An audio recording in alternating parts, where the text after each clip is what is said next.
Our next guest, Hilarie Burton-Morgan, brought plenty of drama to the role of Peyton on the hit show One Tree Hill over the course of 9 seasons. Now she's sharing stories from the real world as host and executive producer of the docuseries True Crime Story It Couldn't Happen Here, which is in its 3rd season. This week's episode spotlights a case in the small town of Brownstown, Indiana. Take a look.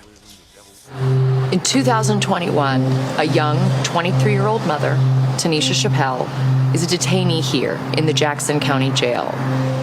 Tanisha was not from this community. She was actually arrested on the highway, headed back to her home in Louisville, Kentucky. She's awaiting trial, and she's been here less than 2 months when she dies very suddenly under mysterious circumstances. And her death raised so many questions. How could this happen while she's in the custody of the county jail? Unfortunately, most of those questions have gone unanswered. Hilarie Burton-Morgan joins us now, and in this show, you look for answers and then you involve the audience as well. Tell us a bit about this specific case and how your show really reaches through the screen to involve viewers. Yeah, this specific story took place in Indiana, a place that I really hadn't spent a lot of time, and I didn't understand the history of the community. And so we drove into a very picturesque, beautiful town square with banners that the local high school team had won the basketball championship, and on the exterior, it looked beautiful. But we also knew that there was a young black mother who was not from the community who died while in police custody in the county jail. I mean, she hadn't been convicted of anything yet.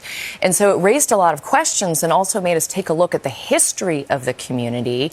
And we found out that there had been some very racist practices in this community that would have been a major red flag. And so what we're trying to do is raise awareness, but also empower our audience that when you see a problem and you see injustice, you can directly get involved. And so we just kind of try to shine a light on the cases that are actively asking for help to make it easy for our viewers. And that's one of the things that I love about this, because there is that call to action. It's not just that voyeuristic sort of excitement about true crime. It's that you can make a difference. And Adrian and I were talking about this. We cover some of these cases sometimes as journalists, but you have this unique entry point into it as a producer, as a host, and you can be an advocate as well. How do you approach sort of what we might do in your role? Well, what's nice is that I'm not a journalist. I'm not a lawyer. I've never worked in either of those fields. I was a VJ at MTV, which is it's like a very specific skill set of just talking to people in real time and then also being able to look into camera and say, can you get involved? Can you help?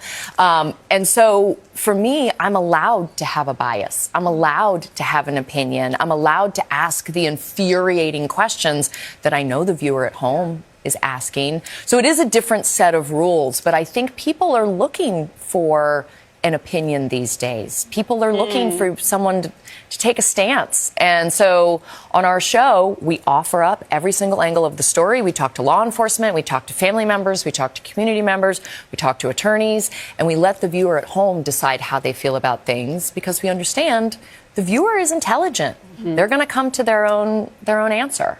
You end one episode asking the family, what do you want viewers to know? And one a family member of a victim said, call the FBI, get people involved. Yes. Your viewers have taken action and it's made a difference. But I also want to talk about just the incidence of these crimes in America. I mean, more than 30% of missing women's cases are Black women and girls, Indigenous women also disproportionately high. Did you make a decision to try to highlight some of these cases? I don't think we had to make a decision. I think those are just the facts. When you're like you said, when you're looking at the percentages, when we are looking at cases in small towns, the calls that we get, my DMs are flooded right now with people asking for help.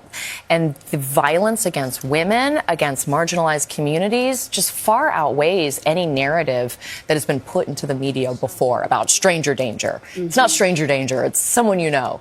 And it's happening in small towns in a way that I didn't necessarily understand until we started doing this show. I wrote 2 books about how much I love living in small towns.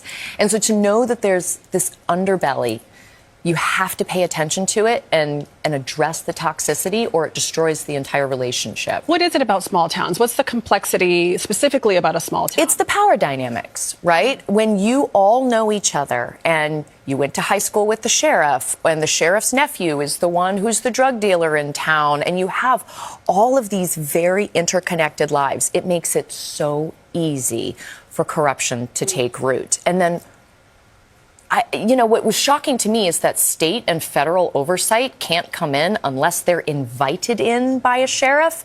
So that is such a dark element in a small town. The sheriff is king of the kingdom and can do whatever he wants.